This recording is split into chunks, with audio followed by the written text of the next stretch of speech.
Leading the fourth largest economy on the planet is a monumental task. Yet, our panelists have volunteered to tackle all of those challenges. So we're going to announce in alphabetical order our guests tonight.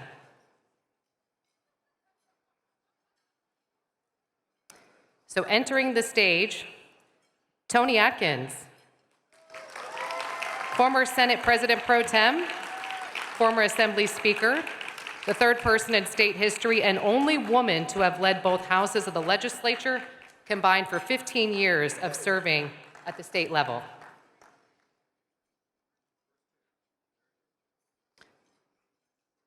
After the former Senate President Pro Tem, we will have Chad Bianco, Sheriff of Riverside County. Voters first elected him sheriff in 2018, returned him to office in 2022. He has more than 31 years in law enforcement. Next, we have Steve Hilton, author, podcaster, and founder of several businesses. He's hosted the Fox News TV show The Next Revolution, plus podcasts such as the California Rebel Base, The Steve Hilton Show, and Big Ideas Book Club.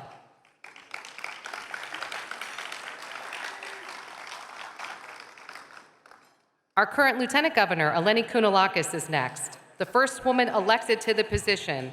She also serves as California's representative for international affairs and trade, and is the former U.S. ambassador to Hungary.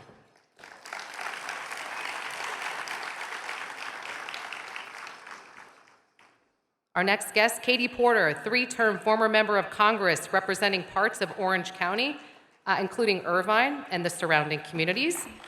She is a professor at the University of California Irvine School of Law. And our final guest tonight, Antonio Villaraigosa, former Assembly Speaker, former two-term mayor of Los Angeles. He also served as the state infrastructure advisor, identifying ways to speed up construction of essential projects.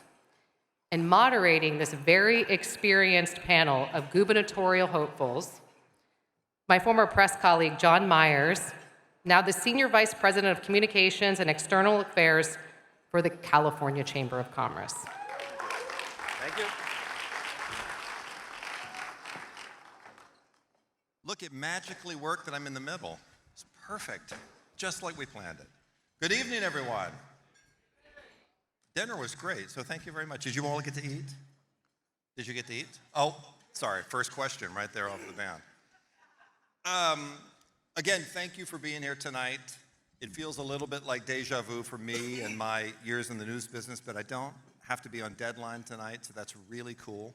The order of the seating here on stage and the order for the answers to the questions was all by random selection. Gave me my first chance to go on Google and use a random number generator to figure out how to make this entirely fair. The only adjustment to that was assuring that everyone gets a chance to answer the question first. So everybody gets a fair opportunity here tonight. So we've got 6 candidates in 60 minutes, which is going to be challenging. So we've asked the candidates if they could to provide 60-second answers. I may ask a follow-up from time to time because I'm just pesky like that. But this is not a big rock'em sock'em debate. This is a conversation, I think, to have them lay out their vision more than the shortcomings of someone else's. So everybody be polite, okay? Polite, yes? I see a yes all around. That works. I know that the audience is going to value clarity over confrontation tonight, so it should be a good conversation. Can you believe this? The California primary is 1 year from tomorrow. Yeah, right, so set your calendars. The 6 people that you see here all have one thing in common, and that is that there is something about California that has inspired them to want to help write the next chapter of this state. And writing that next chapter will not be easy. There are a lot of concerns about the health of California's economy, and I would argue by extension the fate of the California dream. So tonight's questions really reflect those economic issues, even though we know there are a whole host of issues that the next governor will face. So let's get going, shall we? Everybody's got a microphone. Let me ask all of my folks here on stage, in their first comments, and we'll give you 90 seconds for this first one, give you a little luxury there, the absolute must-do items to improve California's economic health and the health of its business community. We're going to begin by random order with Lieutenant Governor Kounalakis. Thank you so much, Sean. I'm going to stand up just so everyone can see me. I'm Eleni Kounalakis, Lieutenant Governor of California, and I also represent the state in international affairs and trade. Jennifer Barrera, thank you for this incredible evening. And all day, we've heard from you and from Miriam that the California economy is a powerhouse economy.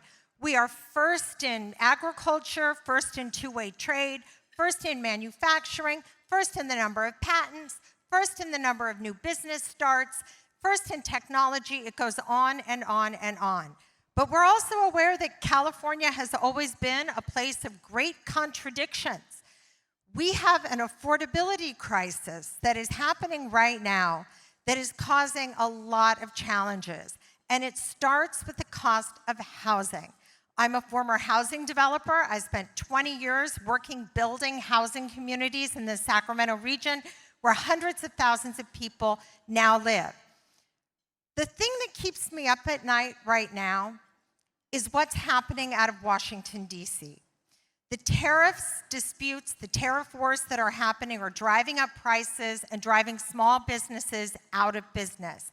The budget bill that's coming at us could wreak horrible havoc with the California budget.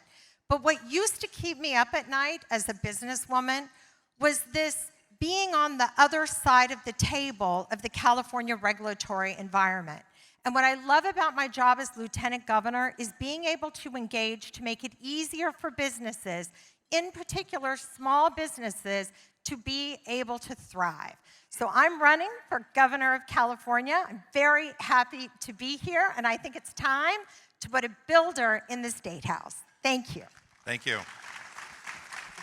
Mr. Mayor, former Mayor Villaraigosa, 90 seconds if you could. We're all going to stand tonight, it looks like, so let me get up to it. 90 seconds. Oh, he's going to move. Let me just say that this is a state of endless possibilities. My grandpa came here 120 years ago with a shirt on his back and a dream. But Sacramento politicians love to talk about we're the fourth largest economy in the world. What they don't say is we have one of the highest poverty rates in America because of the cost of living. Let's be factual here, everybody. Highest gas prices, second highest utility prices, among the highest home prices, and we could go on and on and on. The fact of the matter is, we need a course correction in this state.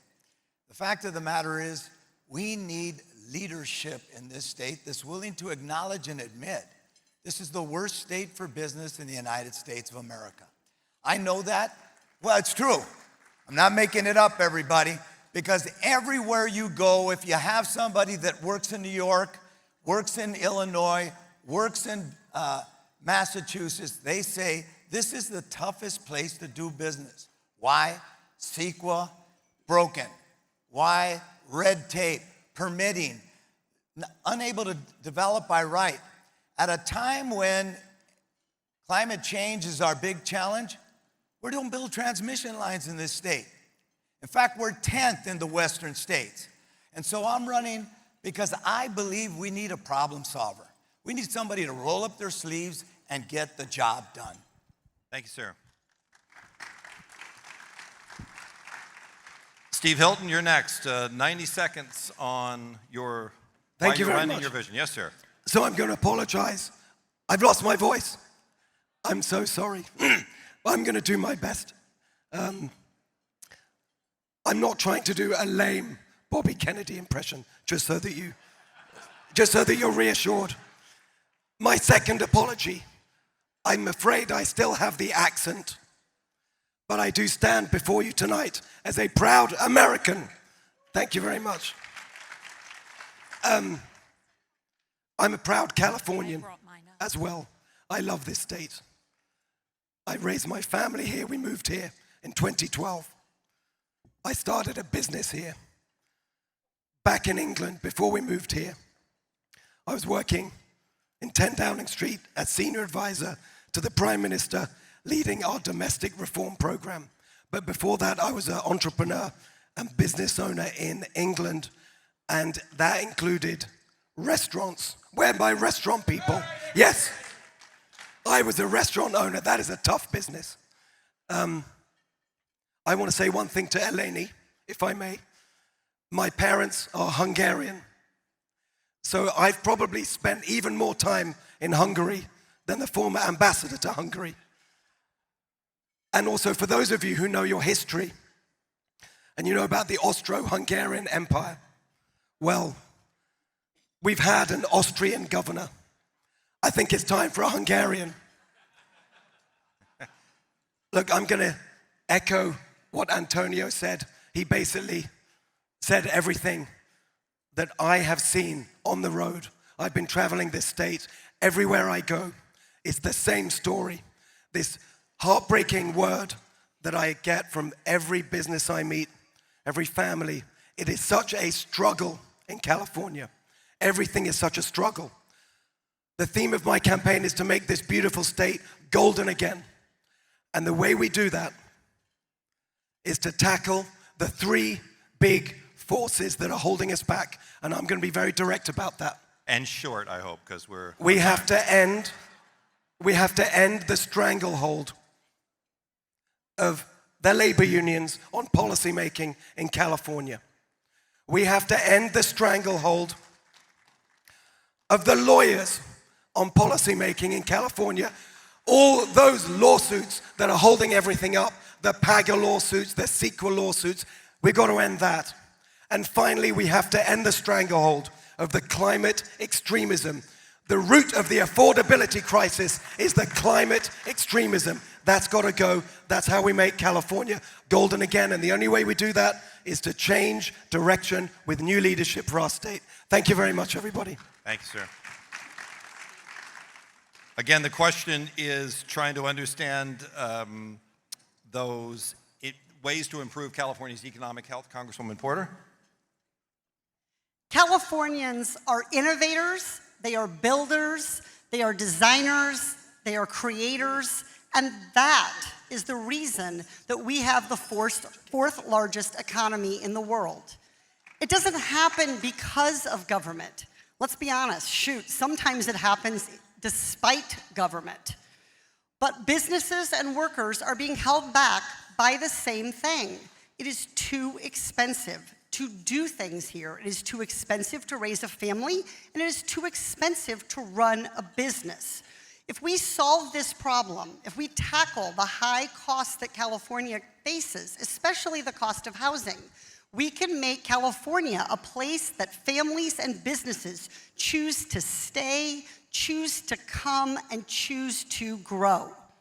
I got my start in public service working during the foreclosure crisis here in California. And my most proud moment was one of cooperation with business. My job was to make sure that families got help. And Bank of America was trying to help. They were sending letter after letter after letter to consumers who weren't responding. So we came up with an idea. And we decided to I'll write the letter, we'll use my branding, we'll put it in Spanish, you send it out. And what happened? Because of that willingness to cooperate with business around a shared goal, the response rate, these families in foreclosure, it went from 2% to 40%. I'll never forget that. My willingness to cooperate with business, my willingness to find a shared solution, that's what makes Californians' lives better, and that's how I'm going to think about this leadership job of governor. Thank you, Congresswoman. Senator Tony Atkins. Thank you. Thank you, John, for moderating. Jennifer, Cal Chamber, thank you so much for having us. Look, I am running to serve as governor because I believe in the promise of this state. I've lived it. California has given me every opportunity, and I want that same promise to be true for everyone. Look, California is the fourth largest economy in the world. We surpass every other state in most countries. And that doesn't mean much, though, if businesses and families don't feel it. Look, I grew up in a house with no running water. My dad was a lead miner. My mom was a garment worker. They worked incredibly hard, and yet we struggled. And today, that struggle is very true for Californians. The cost of housing is out of reach. Healthcare is uneven and just hard to access.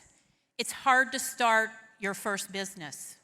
Look, we need a governor that's going to be focused on the real challenges in the state and the experience, who has the experience to actually get the job done. Look, I've worked with you, many of you in this room, for the last 14 years. We've made progress. We've made success on things like streamlining and CEQA and zoning regulation.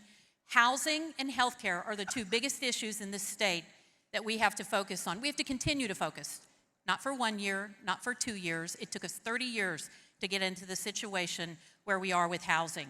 It's going to take us time to get out, and we have started. We need to stay the course. But look, my spouse is a small business owner. I hear it every single day. She celebrates 20 years this year. Thank you, she would appreciate that. I understand that as job creators, you need a governor that's going to listen, that's going to understand what it takes, and is absolutely going to know that the solutions, the real solutions, start in this room. I am up for this challenge. I look forward to continuing to work with you. Thank you so much. Thank you, Senator. Sheriff Chad Bianco. Very good, thank you very much.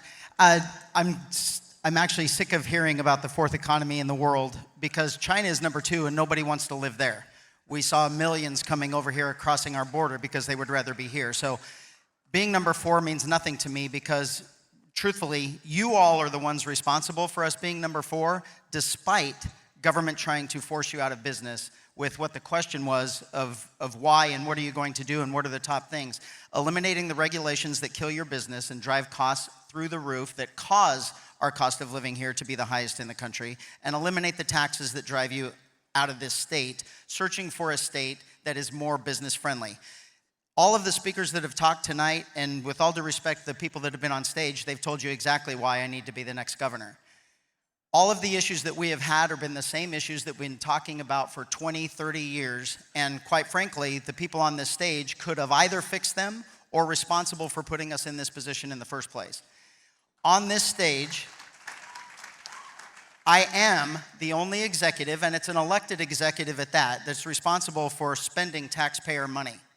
And I do that with a $1 billion a year budget that I fiscally spend wisely, that I run a 24/7 operation that I cannot cut things out because that's just not the way law enforcement works. And I come under budget in a $1 billion budget in the black every single year. That is opposite of what Sacramento believes they should run our government. That is why I need to be in this position. The taxes and the regulations that are saddling your business have to end. CEQA has to go. I'm sick of everyone saying it has to be reformed. We have an EPA. CEQA has to go. It is nothing but a tool for lawyers and special interests to stop your businesses from growing, to stop us from building houses, to stop us from the growth that truly could make us the number 3 minimum economy in the world, and we might as well start trying to take a big bite out of China.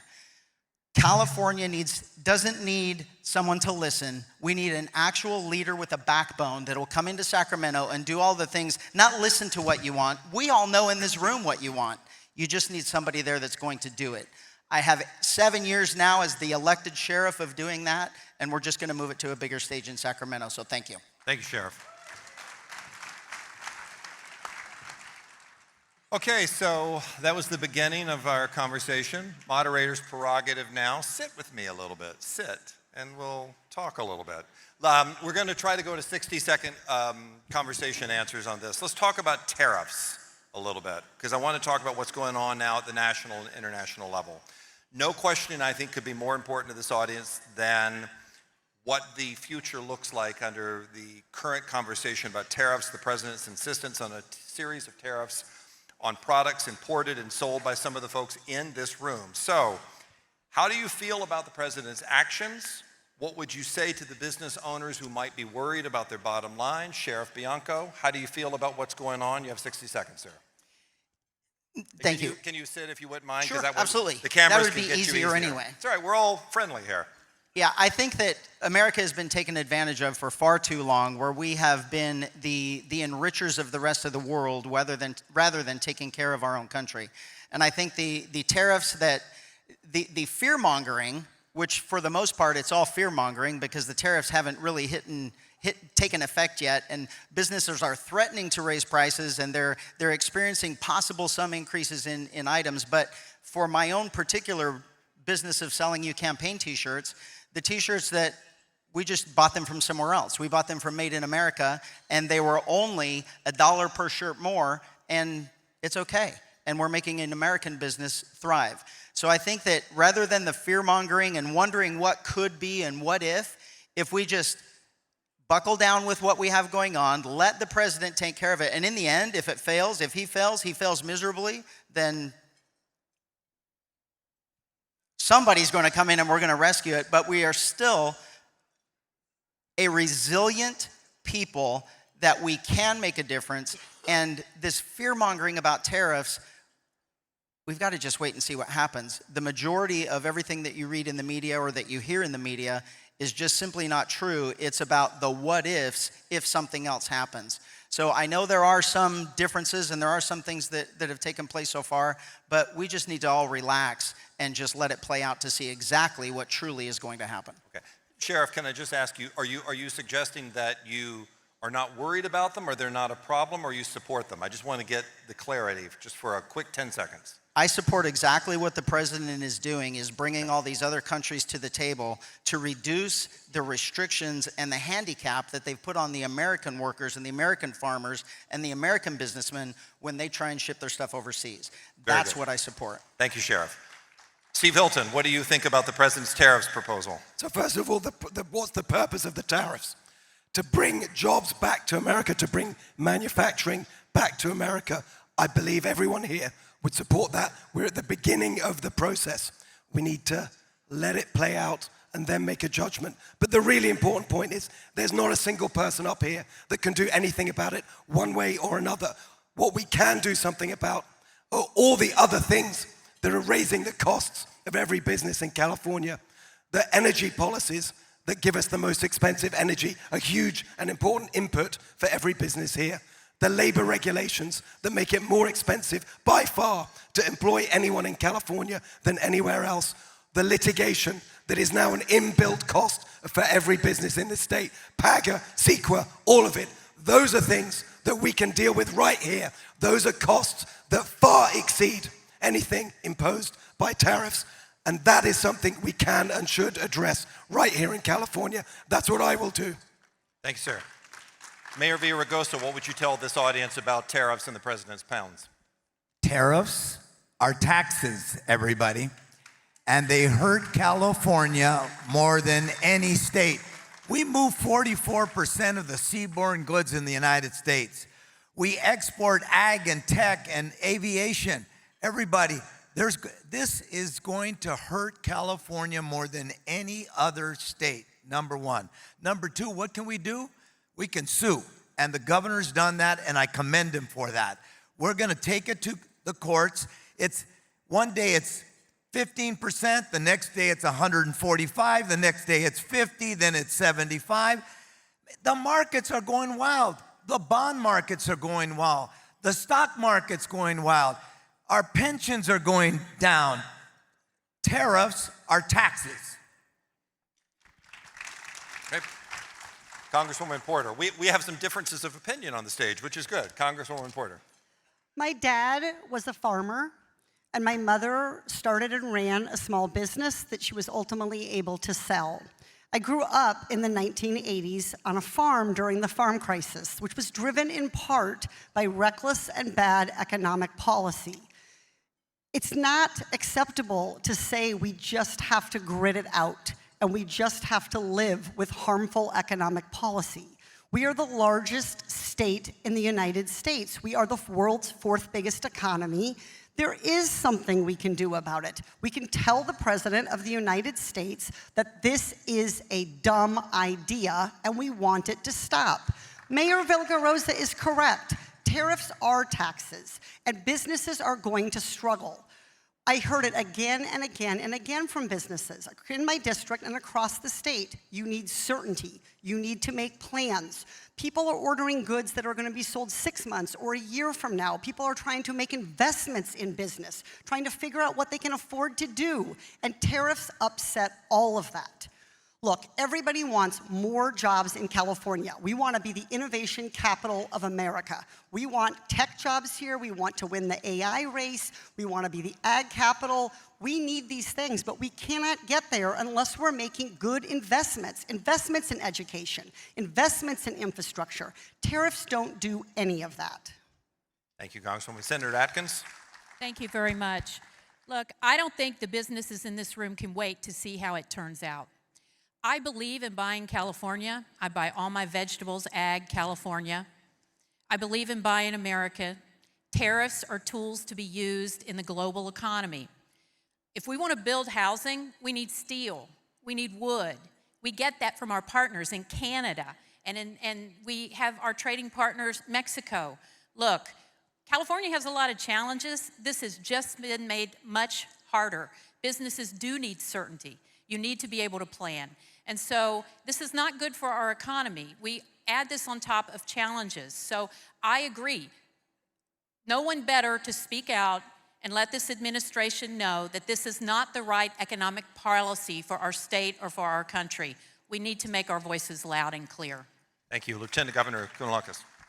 I'll go back to the beginning. Tariffs are taxes. It's going to drive up prices. It's already driving up prices for consumer. It's making the affordability crisis work. How are we going to build housing when we import drywall from Mexico and we need appliances from Asia? We cannot move forward with tackling the affordability crisis when Donald Trump is driving up the prices of everything. And, it's not just agriculture. 98% of California exporters are small businesses. They can't hang on. Chad Bianco, you're not a businessman. You are a government employee. You've got a pension. You're going to be just fine. Small businesses are suffering from this, and it's only going to get worse. And it's driven, by the way, it is driven by Donald Trump's vindictiveness toward countries he doesn't like, or countries he wants to annex, or states he doesn't like, or people he doesn't like.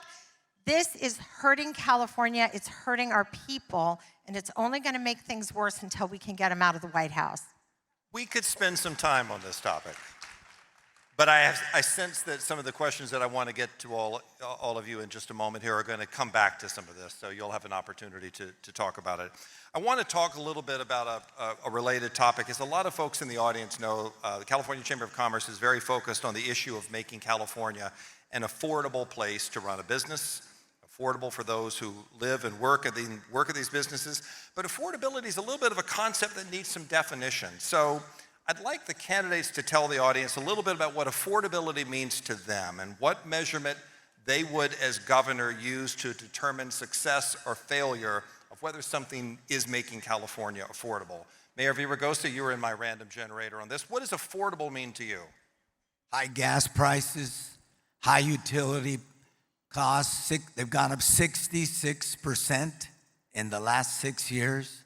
High taxes, red tape for doing virtually everything, but particularly infrastructure and housing.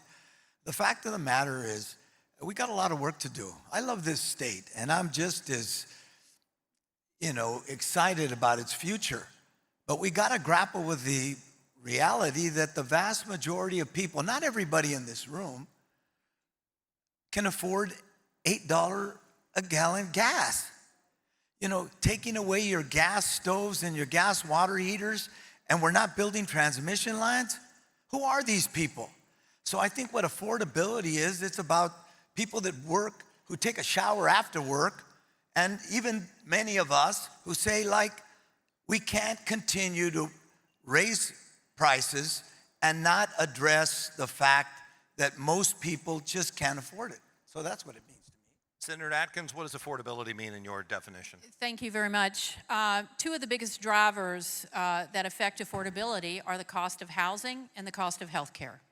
You cover those two issues, And then you can work on other issues like infrastructure, water, energy, obviously the cost of gas. But the things that we have more control over are how we build and lower the cost of housing, how we make healthcare accessible, because somebody's going to pay for it. Our hospital, our healthcare network needs the support. So the two biggest issues I believe that need to be tackled, and my two biggest priorities, will be building housing and healthcare affordability. And we have to look at infrastructure as it relates to our water, sustainability throughout the state, transportation, and energy. Those are the things that I think we need to focus on. Sheriff Bianco, how would you define affordability and success at looking at that as governor? Yeah, thank you. I just feel like I'm in the twilight zone. I have a billionaire telling me that my 32 years of public service is okay for my retirement. And then we're talking about taxes, that apparently taxes are bad. A tariff is bad because Donald Trump did it, but every person on this stage almost is responsible for the taxes and the regulations with which what are other names for taxes that are causing your businesses to go out of business and for you to not be able to make your bottom line. It's taxes and regulations that are driving every single thing in California up. We pay the highest taxes, we pay the highest gas, we pay the highest housing, we pay the highest energy. Then we have taxes within our energy. Everything in California is higher and more expensive than other states, and it is 100% because of the policies of most of the people on this stage that made them that high. They like those taxes. They like that control. They like that they have that unquenchable thirst for your money so they can spend it how they feel in government.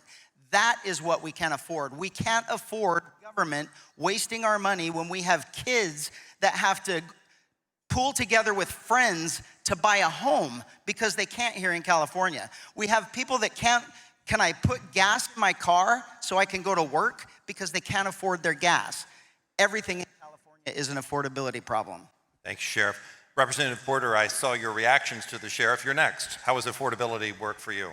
So we have to be honest about what drives affordability. We keep trying to give people more rather than in wages, rather than bringing down some of the core costs. We just can't keep pouring more into families, 50 cents here, $1 here. Those are struggles for businesses, real struggles for businesses, but for families, they don't solve the fundamental problem.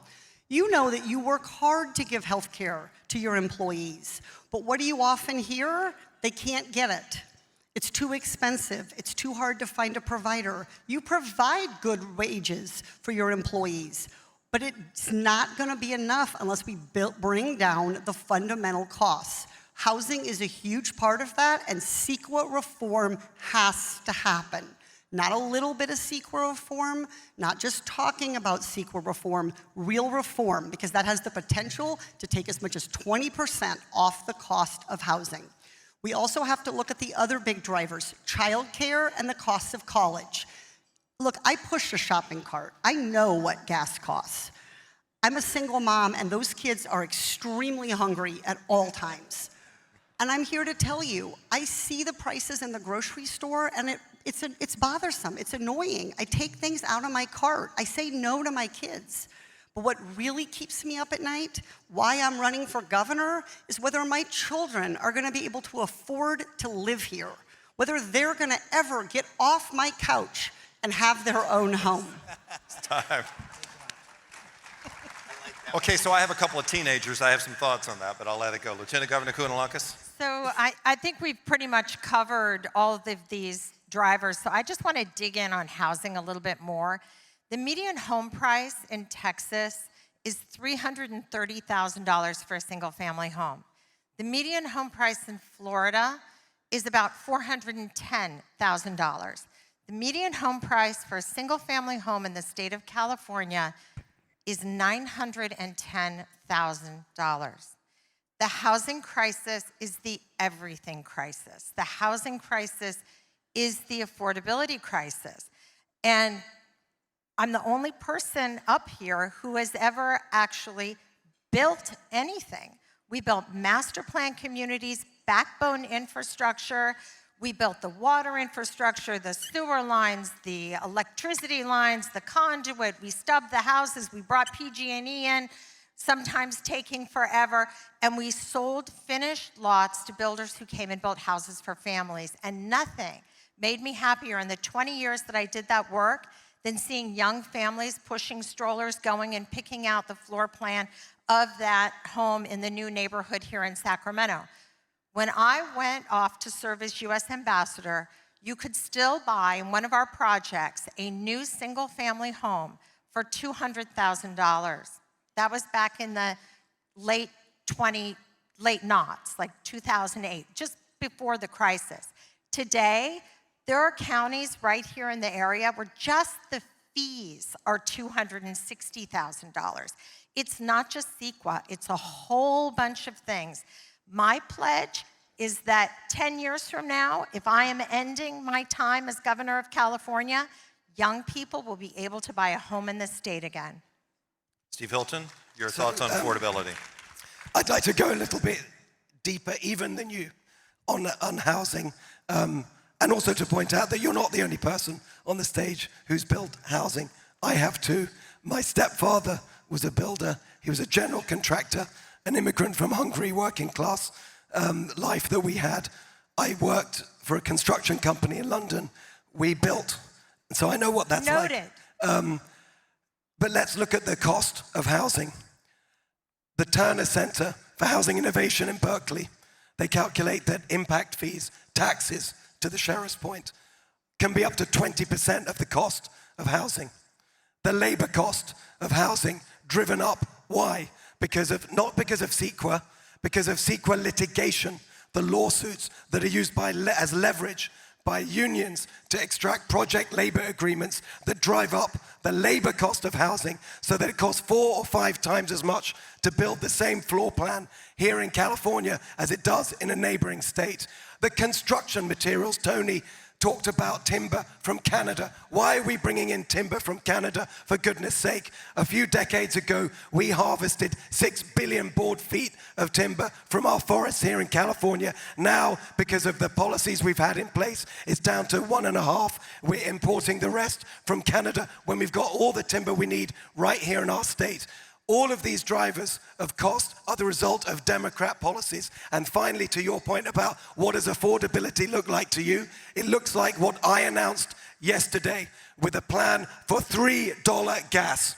$3 gas when we do the following: repeal the low carbon fuel standard, reduce payments under cap and trade, including to the high-speed rail project, which is a ridiculous waste of money, to remove the extreme regulations on our refineries, which are driving them out of state, and to open up domestic oil and gas production in California instead of shipping it in from halfway around the world on giant super tankers pumping out carbon emissions. That's how we make California affordable again for every family. Thank you. So we're about halfway through in 3 questions. Blistering pace here, right? Let's talk a little bit about the issue of leadership. I've participated in my life in a lot of these candidate events over the last 25 years. I've noticed that we rarely talk about leadership as a concept. So let me pose the topic in this question. Are you the kind of leader, any of you, who can tell your most loyal followers something they probably don't want to hear, even though you know it is the right thing? What does leadership mean in this day and age? Mr. Hilton? Try to do a minute here. What does leadership mean to you, and can you tell people? I'm going to keep an eye on the clock. That's not the real clock, by the way. You don't have 24 minutes. I'll get it. I used to do a live TV show. I know about hitting my targets.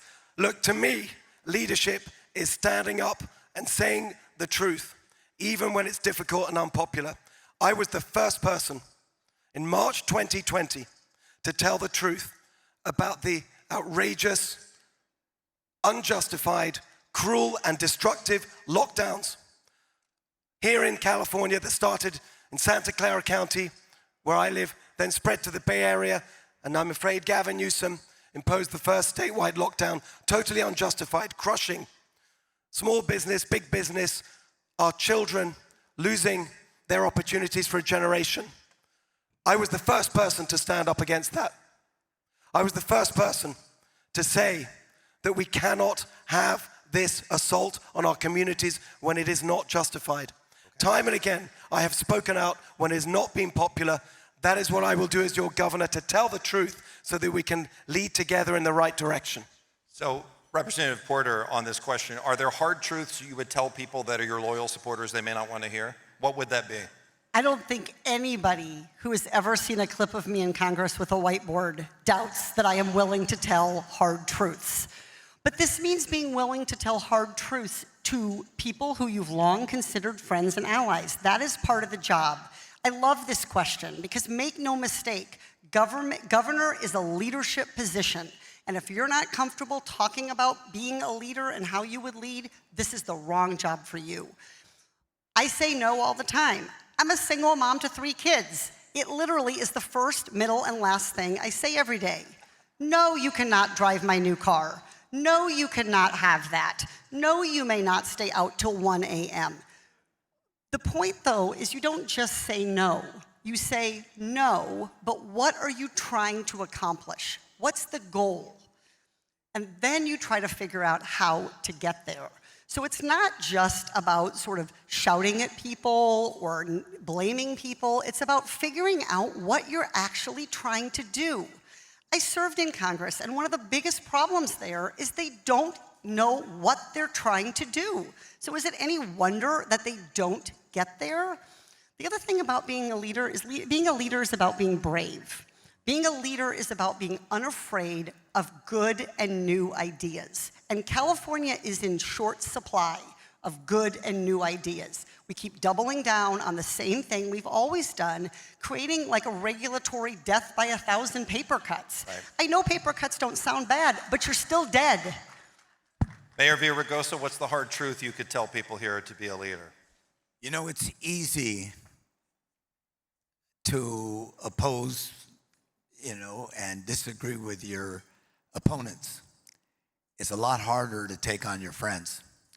So let me share a couple of things. When I became mayor of Los Angeles, 1 out of 3 schools were failing. We had a 44% graduation rate.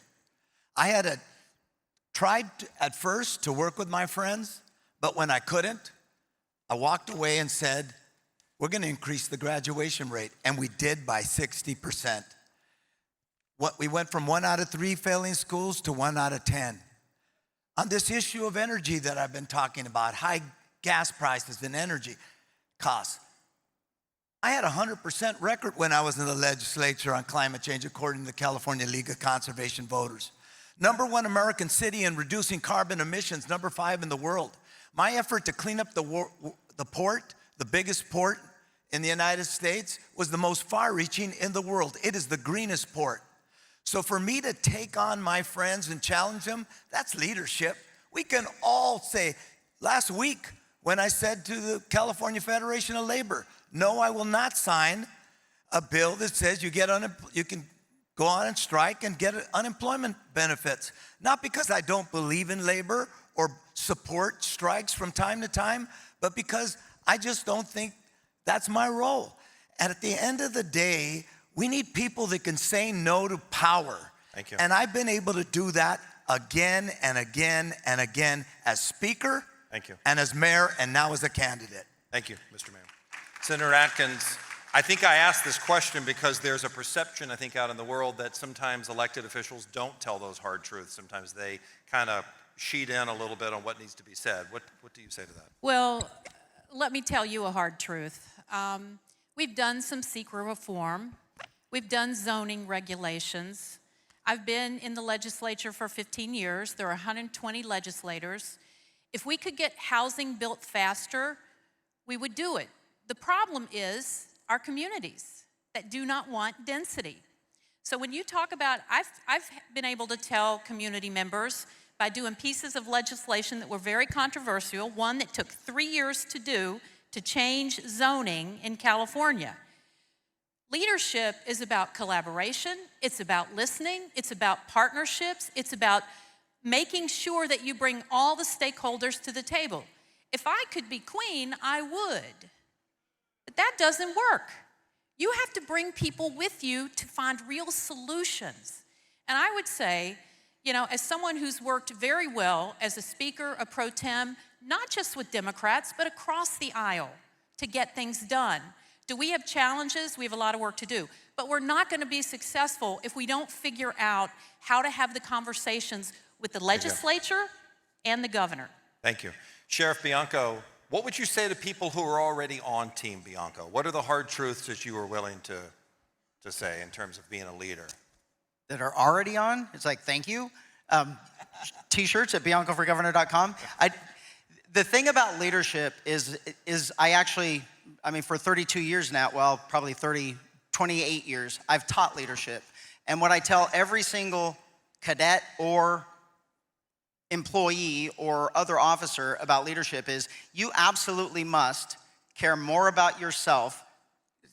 There's backwards.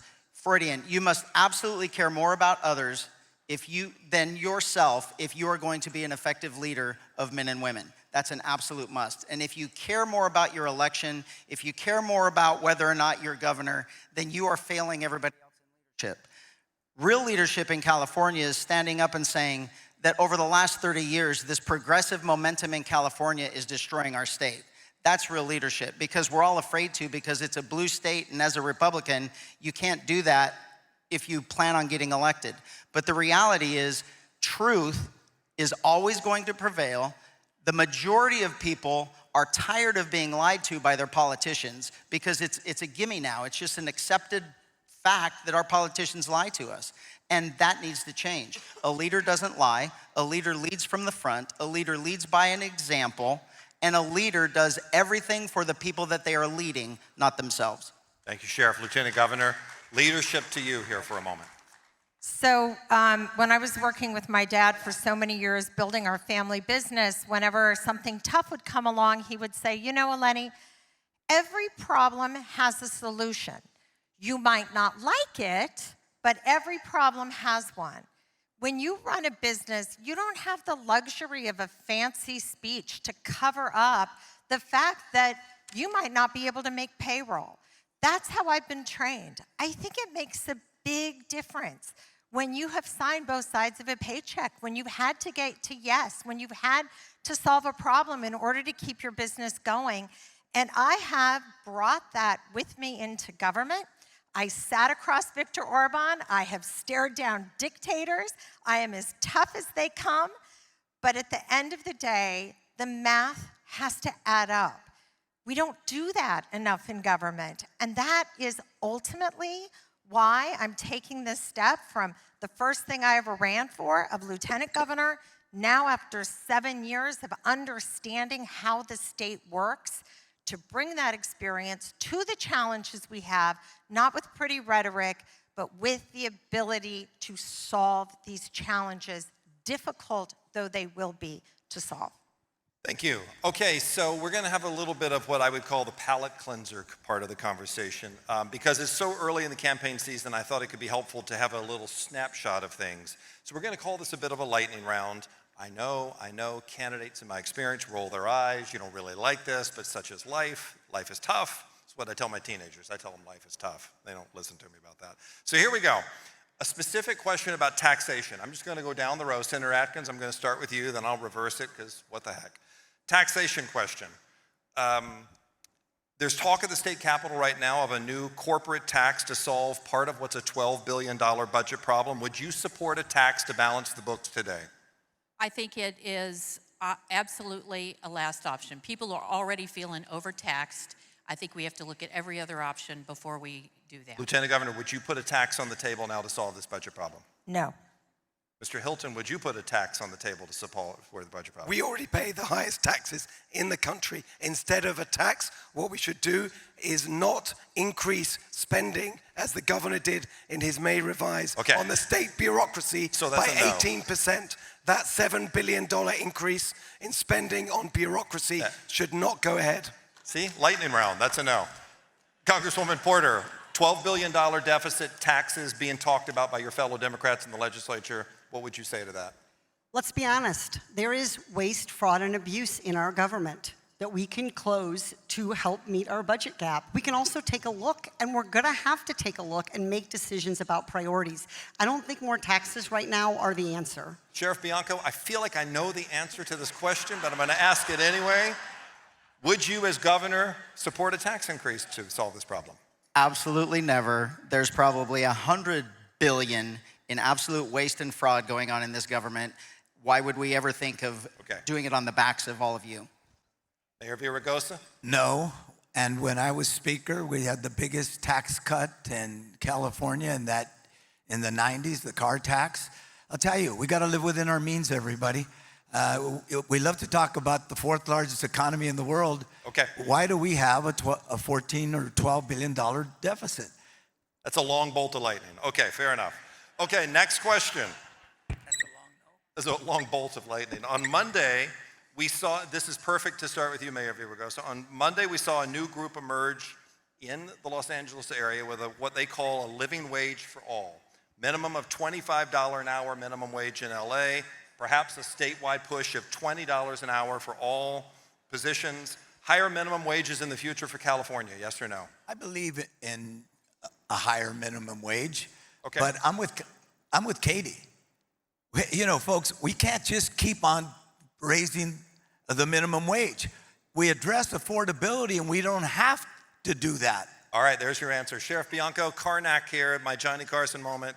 What do you say about a higher minimum wage? No, minimum wage is not supposed to be a living wage, and raising the minimum wage is just another way for government to get more taxes. Representative Porter, yeah, I know. What do you say? Well, since Antonio already agreed with me, I'll just say I already talked about this. We can't endlessly keep raising wages. It isn't a solution. And by the way, workers and labor are figuring this out too, that their bigger problems are structural, and they need structural solutions to bring down cost. Steve Hilton. So this is what I've called the Democrat doom loop. They make everything more expensive, and then we have to raise wages so people can afford to live. No, we got to cut the costs, then we don't have to do this stuff. Lieutenant Governor Kuhnlach is $20 an hour statewide, yes or no? I think we should be working toward that number. Yes, I do. We should pay people for a hard, honest day's work. You want to throw poor people under the bus? What happened? These are the people who make our economies run. Most people who start those jobs many people end in those jobs. I think we have to pay our people. Senator Atkins, higher statewide minimum wage. I think we should be working towards a living wage, but now is not the moment. Okay. And on the final lightning round question, I feel like I should do the whole darn thing the rest of the lightning round. It's kind of fun. On the final lightning round question, I want to talk about high-speed rail, which just today, oh, come on. You know it's a fun lightning round question. Okay, come on. That was so much fun. Just today faced a cancellation of about $4 billion in federal grants from the Trump administration. So I'm going to ask you to pick one of the following three options. I know, I can't help myself. One of the following three options. Push harder, get it built as planned. That's option one. Step back, rethink it. That's option two. Kill it, use the money for something else. Senator Atkins? I think we need to push harder, and I think we need to keep our promise to that region and not break one more promise to Central Valley in terms of the infrastructure needed there. Push harder, step back, kill Push it. harder. Lieutenant Governor. Well, we need to make sure that as we push harder, we are also addressing some of the problems that are, evident in being able to get it built. So it's between 1 and 2, but I will tell you, ultimately, having high-speed rail in California will be an enormous benefit to the future of the state. We got you. Steve Hilton, push harder to get a plan, stop and rethink, kill it now. I've spent an enormous amount of time driving up and down the Central Valley, looking at these monuments to misrule and incompetence. It is insane to throw even more of our hard-earned tax money, good money after bad. It must be stopped in its tracks if we had any tracks, but they don't. Okay, fair enough. Representative Porter, push harder, rethink it, kill it. I think everyone in California would like to have high-speed rail. The question is, how can we get there, and can we get there? And what President Trump is doing with reneging on the promise of federal funding makes it hard. So I would like to do this, but you cannot build without a plan. You don't have a budget for it. So I think we have to take a hard look at it. Is that option two, rethink it? I think it's option two, but I want to be clear. I want to do this. Okay. And I think it would benefit California, but I think Californians are honestly questioning whether we can deliver. And I think the governor needs to take a hard look at this and be honest with California. Sheriff, push, I'm rethink, actually, kill. yeah, I'm actually embarrassed. I'm a trained investigator, and I drove through there, Steve. I couldn't find it. You did, and you're not even a cop. Absolute hard stop. Government boondoggle, waste of money, a perfect example of why California is absolutely broken in its government. Mr. Mayor, push harder, rethink, kill it. We got to step back, evaluate, look at what's gone right, very little, what's gone wrong, and then bring in the private sector and push harder. I believe Okay. that. I was going to hold you at that, but go ahead. Very quickly. Sorry. Oh, you're done. No, you said, I thought Here I was you said stop. I thought you said stop. I was rethinking it. Anyway, okay. Let me talk a little bit about a topic that's center of discussion in Sacramento right now. As you probably know, Governor Newsom has urged the legislature to take action and soon and extend the life of California's cap and trade climate program through 2045. Now, Cal Chamber, to be clear, supports the effort for a clean reauthorization to provide some certainty to businesses, because certainty is a key issue in the business community. But let me start, Congresswoman Porter. Tell us, how successful do you think the cap and trade program has been? Do you consider it a success at this point? Well, California's cap and trade program, which is now a rebrand from Governor Newsom as Cap and Invest, has actually proven to be an investment in clean energy transition. It has been a source of making sure that those who are benefiting from being able to emit have been able to pay some of those costs, and we've been able to reinvest that in hopefully having greener and cleaner energy at a stable, lower price for everybody. I think this program should continue. I think California has to move forward in a deliberate, thoughtful, calibrated, steady way on our climate goals. And I'm going to tell you, we are competing with places like China for manufacturing jobs. We are competing with places like China for data centers, for tech centers. And the place that's going to win those jobs is going to be the place that can do it with cheap, stable, clean energy. China is doing this in a thoughtful, deliberate, stable way, and that's the kind of leadership California needs to provide right now. So I would reauthorize the program and continue to make sure that it's functioning as intended. Mayor Villaraigosa, where are you on cap and trade at this point? Extend it to at least 2045, and it's got to be clean. The same people that say we got to get to net zero by 2045 are oftentimes the same people against cap and trade. Why? They look for the perfect. There's no perfect. The one thing I've learned over the years as speaker, as mayor of Los Angeles is the following. Perfect doesn't exist, everybody. It has addressed our emissions. It has given businesses certainty. We got to extend it cleanly to at least 2045. Mr. Hilton, what do you say about cap and trade? Cap and trade is a perfect example of everything that's gone wrong with policymaking in California. It is bureaucratic, it increases taxes, it is a key driver of the affordability crisis that we all agree about. And the worst thing of all, it does not even meet its own goals. If you look at the total proportion of California's energy that comes from fossil fuels today, the total, it's 80%. In the rest of the country, without cap and trade, 81%.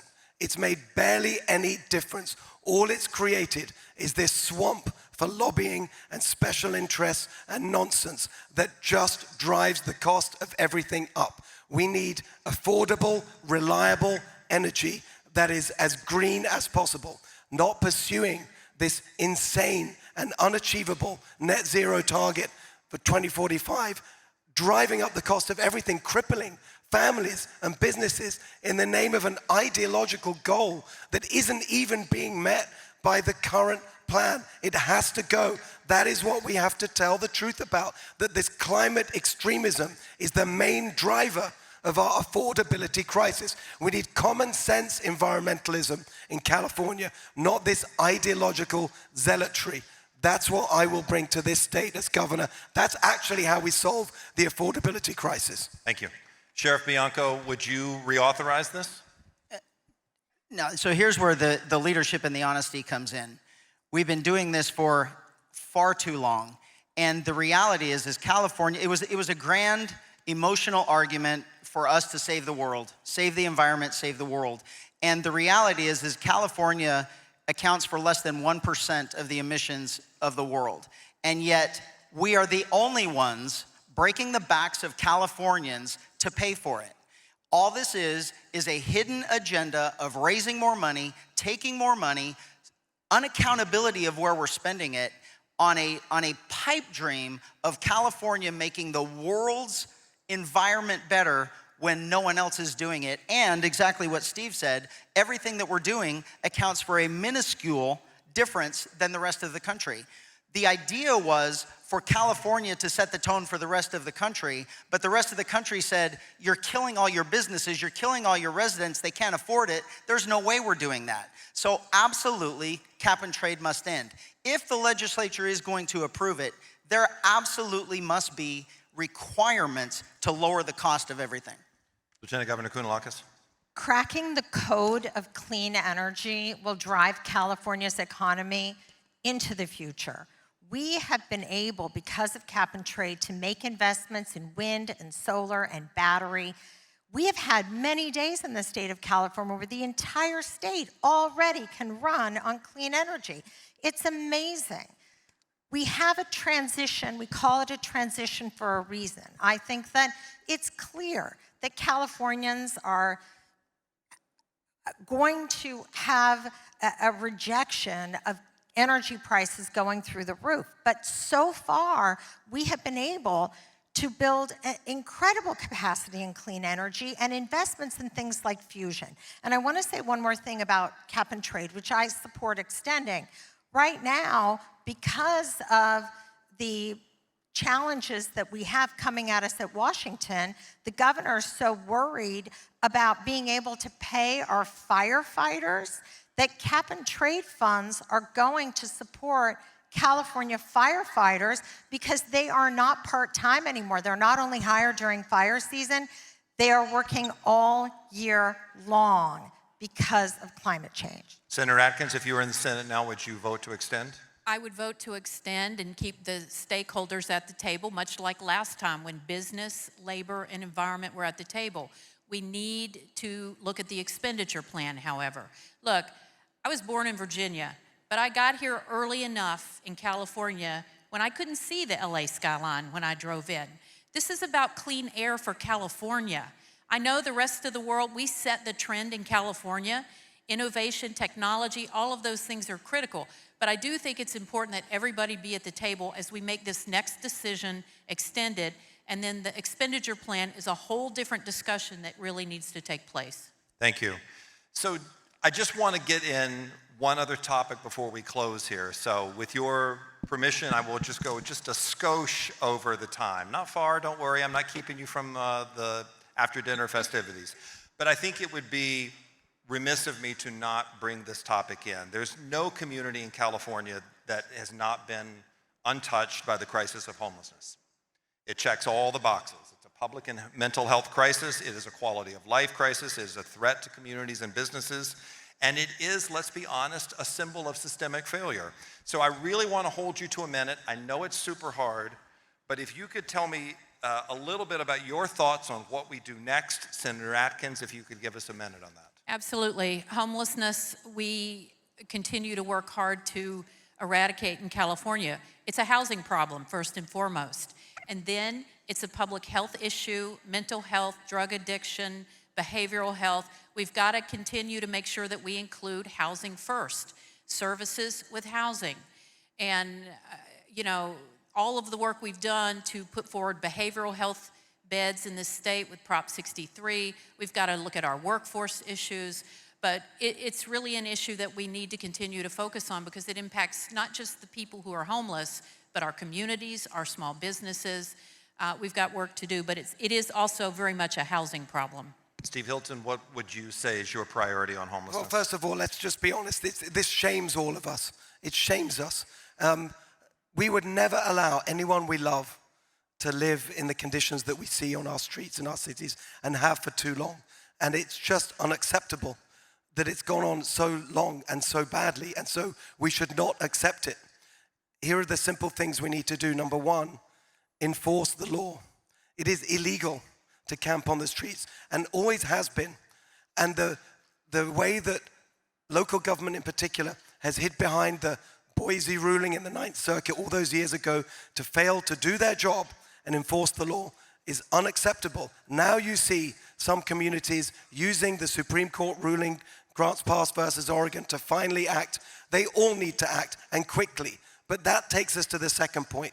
You can't just remove people. You need to give people the services they need. And that means we have to overturn 2016's disastrous Housing First legislation, which makes it illegal to require anyone in receipt of state homelessness services to take action to get their lives back on track, whether that's addiction treatment or mental health treatment or job training. And finally, we need to provide the mental health care that people need. Over 80% of people in homeless situations either suffer from mental health problems or addiction or both.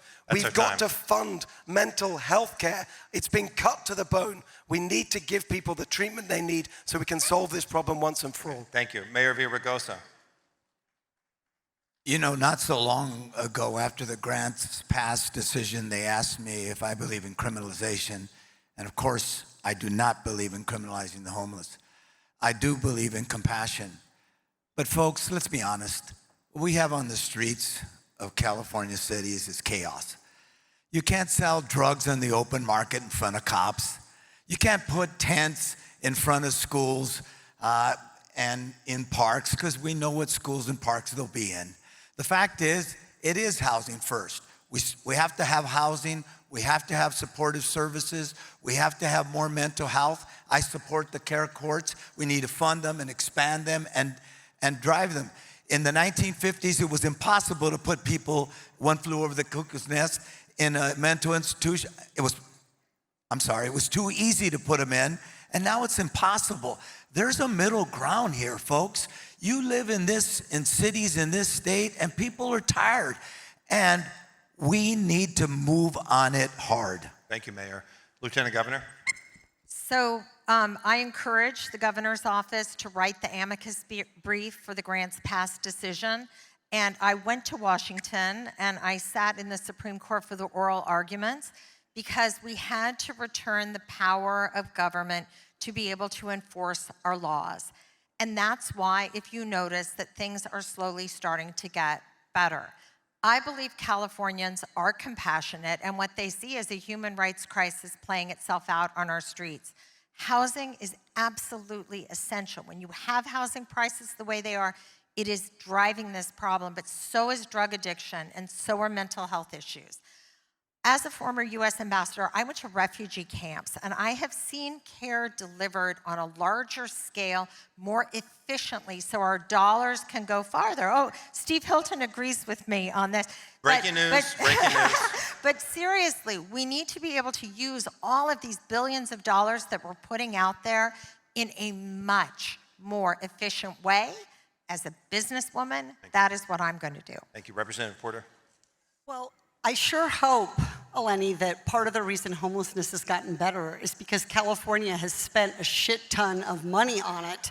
And it's not just a Supreme Court case, because I paid taxes to help homelessness get better, and I think that's been part of it, is we've made an investment in programs that help people get into shelter and get the services they need. But we're not investing nearly enough in prevention. So I hear this story and I see this story. There's a homeless person, we got them help, we called the police, or we called a social service agency, they came, they got into services, they got into housing. 2 weeks later, there's somebody else. So the programs we're doing are working, and we have put tremendous resources into them. But we also have to think about how to prevent people from becoming homeless. That is fundamentally about bringing down the cost of housing, but it is also about smart, proven homelessness prevention strategies. The last thing I want to say is everybody up here is treating homelessness as if it is just chronic street homelessness. But many of you know we have students in our campuses who are living in their cars. We have families who are 2 and 3 to an apartment. We have people who are couch surfing. That is also part of our broader housing crisis. And until we solve that, we're not going to turn off the pipeline of people who become chronically street homelessness, which is an incredibly expensive and challenging problem to solve. Thank you. Sheriff? Yeah, I completely agree with the second part there, but that's two different issues. The problem that kids can't afford dorms and kids can't afford apartments is because of the housing costs driven up by the regulations and the taxes and the environment that our government has created. So dealing with the homeless, you know who the experts are in dealing with the homeless? Law enforcement. I have a standing offer in our legislature to take anyone that wants to go on a ride-along so I can show them exactly what we deal with homeless. These are not homeless individuals. When a law enforcement officer comes across a true homeless person on the street and they say they want help, we jump for joy, bend over backwards, and start calling everybody that we can, and we actually get them help. Someone that we find that is truly just out of their home, we get them help, and we get them help immediately. The 95% of them that we see on the streets, it is a drug-induced psychosis. And if we keep calling it homelessness, this is a homeless industrial complex. We are just going to keep giving money so more people can make money while the homeless keeps exponentially getting worse and worse and worse and worse. The cure for what we see on the streets right now would have been Prop 36. Prop 36 would have allowed us to be, like it was before Prop 47 in 2014, offer them either jail time or treatment to get them sober. And that was taken away. Prop 36 would have put it back. Our governor and our legislature will not give us the funding for the mental health and the drug and alcohol abuse help that we absolutely need if you're ever going to get them off the street. Quit giving them $1,500 a month. Thank you, Quit Sheriff. giving them drug dens, and let's be honest about what this problem really is. Thank you, Sheriff. So we have gone through the questions. I want to give every candidate, just bear with us, an opportunity to address you one more time, but I want to direct you on something. And in the fortune I've had to be around a lot of elected officials, I have often found that the most successful ones are also the most optimistic. They are the glass half full people. We've talked about some challenges in California tonight, and they are legitimate challenges. But what gives you hope about California? What is making you run for this office? Why do you want it, and why are you hopeful? And I'm going to give each of you just a little time. Please don't abuse it. Steve Hilton, you're first. And thank you for being here tonight. Thank you for having me. I'm just about going to get through it. Just give me a couple more minutes. What gives me hope, actually, is what I've seen on the road, not just in the last few weeks since I launched my campaign for governor, but in the 3 years or so that I was traveling this state, developing the policy solutions to the problems that we have for my organization, Golden Together. And it's actually all of you, because what I've been inspired by more than anything is just the incredible resilience and energy and hustle and innovation of our businesses, small businesses, medium-sized, large businesses, every sector, from the incredible ag industry throughout our state, the biotech and entertainment, wherever you look, incredible people doing amazing things. And if only we could lift the straitjacket of terrible policies that hold them back, there is no limit to what we can do. There's something I say all the time, every event, which is this: California means to America what America means to the world. California represents the very best of America. That's why I'm so proud and honored to be here as an American and as a Californian, because we're going to be once again the very best of California, of America. And I just want to say one last thing to something that Tony said earlier about working together. I have to say, I can validate what you said in terms of cooperative behavior and collaboration. The first thing she did after I sat down was give me a cough suite. So they are cross-party collaboration. I do appreciate that. And I just want to say, I worked at the heart of a coalition government in England. I know how to put together a policy program with a party of a different perspective. We do need that in California, but above all, we need balance in California. We've had one-party rule for 15 years. Thank you. That is not healthy. It's time for change. It's time for balance. Thank you, sir. Thank you, Steve Hilton. Senator Atkins, thank you for being here tonight. What gives you hope? What makes you run for this office? Well, what gives me hope is what California meant to me when I came here. As I said when I started, California has given me every opportunity. I want that to be true for others. And I know that solutions are possible. I have worked with you on PAGA, on MICRA, on a number of issues through the pandemic. I've worked with 2 very different governors. I've helped pass 8 on-time budgets. I'm proud of the work that we've been able to do, and I know that we can do more. I am ever hopeful that the challenges that we have, which are many, that together the solutions will come because we are California. We are the state of innovation. We are the future of America. People aspire to be here, but we have work to do, and I know that together we can do that. And then young people give me lots of hope. Thank you, Senator Tony Atkins. Sheriff Chad Bianco, what gives you hope about California and wanting to run for this job? So I've been battling Sacramento in the public safety realm for 5 years now, and it's come to the point where Democrat legislators are calling my office and engaging with me to make sure that I'm not going to oppose their bill or to offer amendments to change their bill to where I believe it's acceptable that I'm not going to oppose it. Now we are actually in the government or in the political season, and we have a governor who is acting like he's a Republican. We have other politicians who are drifting away from this far progressive left that has destroyed our state. And it is all because what my belief is and what gives me hope is that Californians are absolutely sick of the politics that are ruining this state, and they want someone who actually is going to care about Californians rather than a political party or their own political agenda or whatever it is they have going on in their personal lives.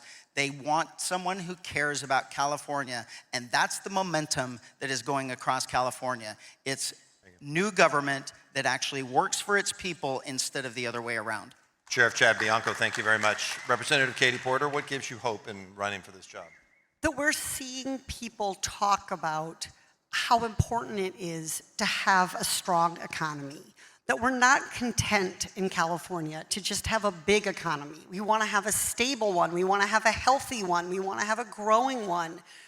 Look, people know there is no voter out there, Republican, Democrat, Independent, old, young, any demographic. There is no voter out there who doesn't benefit from a strong, healthy economy. And that has to be the lens through which we analyze all of our decisions. We have to unleash the potential that we have in the past. In California's history, we have done that. We have unleashed the potential of California to be creative, to be innovative, to be entrepreneurial. And we need to do that again. The truth is, these false divides between workers and business, between consumers and corporations, are a bunch of nonsense. Everybody wins when our economy is strong, stable, and growing. And that recognition that we are starting to hear from voters, and voters are starting to demand it from Democrats and Republicans, saying no to policies that are harmful on both sides of the aisle, that's what gives me hope. Representative Katie Porter, thank you. Lieutenant Governor Lenny Kounalakis, your hopeful thoughts. Well, I love California. It's meant everything to our family. My grandmother back in Greece never learned to read or write. My father came to the United States at 14 alone, no money, no English, as a refugee. He started out in the fields as a farm worker, came to Sacramento, and worked his way through Sacramento State as a waiter in the governor's mansion. And his daughter could serve in this role.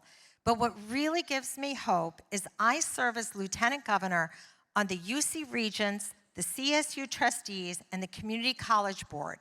We have 2.8 million students enrolled in public higher education. And you know what? 38% of them are the first in their family to go to college. These are our future teachers, our future doctors and nurses, our future welders and builders, our future innovators, our future CEOs. It is a massive conveyor belt of talent that's making its way through California into the future of our economy. So I think, though, that it's really important to also recognize that California attitudes here about immigration are something that should give us all hope. Because I was looking at some studies today, and there was one that popped up from UC Berkeley.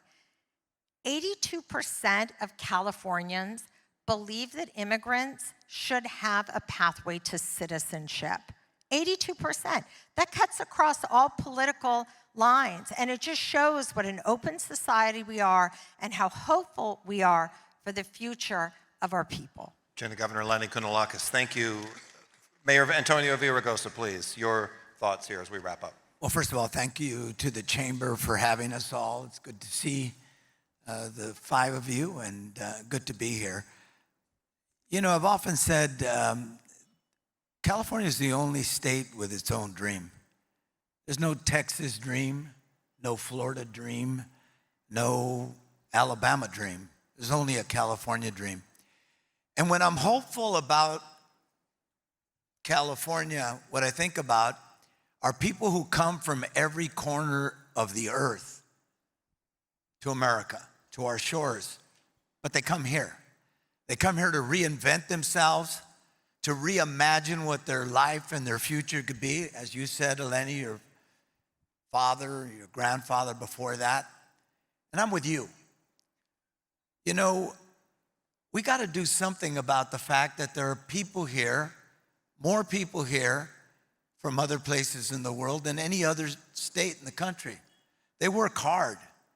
If anybody's suffering from the affordability issue, it's them. And every time you ask them about America and California, they're always the most positive about the future. So I say to you, why am I hopeful about the future? Because of the people in this state. Because I think they're ready for a course correction. I think they believe that climate change is a challenge, but we got to address it with an all-of-the-above strategy. I think that they believe that housing costs are out of control. Well, then we got to build it, and we don't. So I'm hopeful because there are a lot of great people in this state who believe in innovation and believe in the American dream, and that is a good place to start. Thank you. Former Mayor Antonio Villaraigosa. Let me say this as we conclude. Tomorrow is 365 days from the California primary, so these folks have a heck of a lot of work to do, and so do all of you. Thank you so much for your time. Thank you, candidates. Thank you, audience. Thank you.